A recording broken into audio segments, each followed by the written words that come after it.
10 लाख रुपए, ये वो स्तर है जहां अधिकतर लोग रुक जाते हैं। उन्हें लगता है अब मैं सुरक्षित हूं, अब मैं सफल हूं। लेकिन सच्चाई ये है, 10 लाख रुपए सुरक्षा नहीं है, ये सिर्फ क्षमता का प्रमाण है।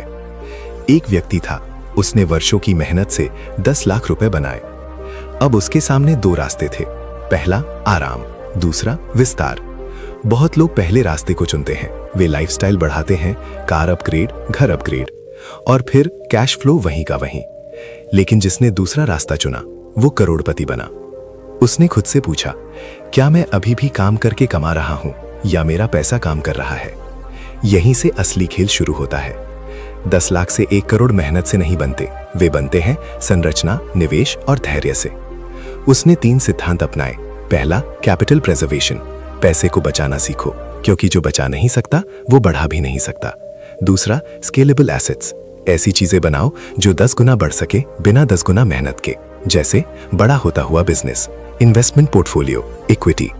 तीसरा, लॉन्ग टर्म थिंकिंग, 1 करोड़ जल्दी नहीं बनता, वो चुपचाप बनता है कंपाउंड ग्रोथ से। उसने अपने 10 लाख रुपए को खर्च में नहीं लगाया, उसने उन्हें अवसर में बदला। कुछ हिस्सा बिजनेस विस्तार में, कुछ हिस्सा निवेश में, कुछ हिस्सा नगद सुरक्षा में। 5 साल बाद वही 10 लाख रुपए 1 करोड़ पार कर गए। क्यों?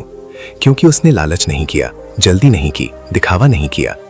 10 लाख कमाने वाला व्यक्ति मेहनती होता है, 1 करोड़ बनाने वाला व्यक्ति रणनीतिक होता है। यहाँ एक गहरा सिद्धांत है, आय आपको अमीर नहीं बनाती, एसेट आपको अमीर बनाते हैं। अगर आपकी आय रुक जाए और आपका पैसा बढ़ना भी रुक जाए तो आप अमीर नहीं हैं।